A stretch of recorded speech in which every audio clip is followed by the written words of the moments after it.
అంటే నాలెడ్జ్ పక్కన పెట్టేస్తే నేను ఇప్పటివరకు ఖమ్మం జిల్లాకు సంబంధించి చాలామంది నాయకులు మాట్లాడుతుంటే చూశాను, ప్రెస్ మీట్లు అటెండ్ అయ్యాను.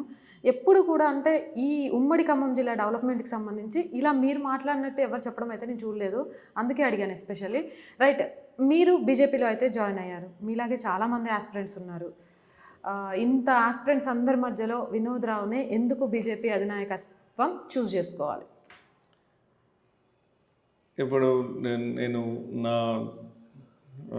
principle in life generally is live and let live, and everything is a win-win situation ఉండాలి. చేసేటోడికి ఉండాలి, చేయించుకున్నోడికి ఉండాలి.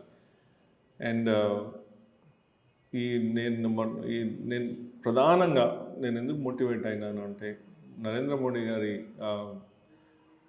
ప్రభుత్వం కానీ పాలన కానీ ఇవన్నీ కుటుంబానికి కానీ సంబంధం లేకుండా, లేకపోతే తండ్రి ఉంటే కొడుకు అట్లా, ఇట్స్ నాట్ డైనాసిటీ పాలిటిక్స్. ఎవరు పని చేస్తే వారికి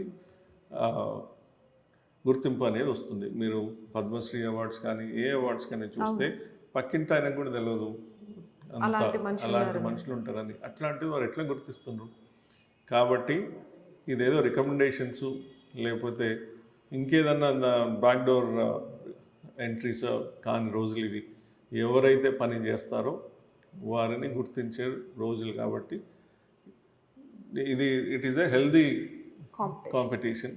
ఎవరు ఎక్కువ పని చేసి ఎవరు ఎంత పని చేస్తే అది పార్టీకే మంచిది. ఇప్పుడు మేము 4-5 ఎవరు వాట్ ఎవర్ వీఆర్ దేర్, మేము అందరం కలిసి we are trying to do good things. So అందులో వేరియస్ ఆస్పెక్ట్స్ ఉంటాయి, వేరియస్ పర్ముటేషన్స్ అండ్ కాంబినేషన్స్ ఉంటాయి. దాన్ని బట్టి గ్రోత్ డెవలప్మెంట్ ఎవరైతే చేయగలుగుతారని ప్రభుత్వం మోడీ గారు అనుకుంటారో వారికే అవకాశం దొరుకుతుంది. కాబట్టి దాని గురించి నేను పెద్దగా ఆలోచించట్లేదు.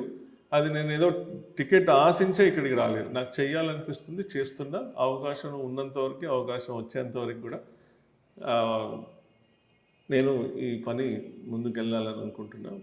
ముఖ్యంగా ఇప్పుడు దేశ వాతావరణం కానీ, ఇప్పుడున్న మీరు అన్నారు ఖమ్మంలో ఎందుకు చూస్ చేసుకున్నారని. నేను ఎప్పుడైతే నేను ఈ రామ కార్యక్రమం ప్రాణ ప్రతిష్ఠ ఆ సందర్భంగా నేను చాలామంది నన్ను ఆహ్వానించారు. కొత్తగూడెంలో అయితే మార్వాడి సమాజ్ వారు,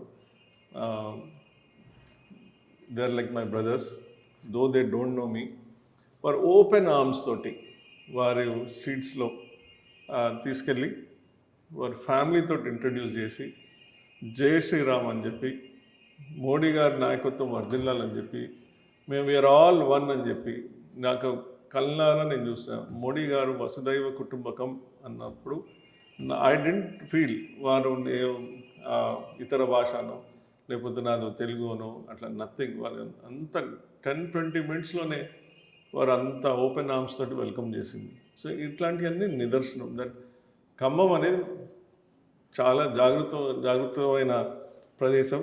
నేను ఎప్పుడు అంటాను, మేము ఖమ్మం ప్రజలు చాలా చైతన్యవంతులు. వారికి ఛాన్స్ ఉండి వారికి అనిపిస్తే మాత్రం దేనికి, ఏ సునామీకి, దేనికి లొంగరు. ఎంత డబ్బు ఇచ్చినా వారు లొంగరు. వారికి కావాల్సింది అనుకుంటే చేసే ప్రదేశం ఖమ్మం. కాబట్టి ఇప్పుడు ఖమ్మం తప్పకుండా మీరే వచ్చి మళ్ళీ ఇంటర్వ్యూ చేస్తారు, ఎలా విజయం సాధించారని. So I'll be waiting for that day. Sure sir, first interview అప్పుడు కూడా మేమే చేస్తాం.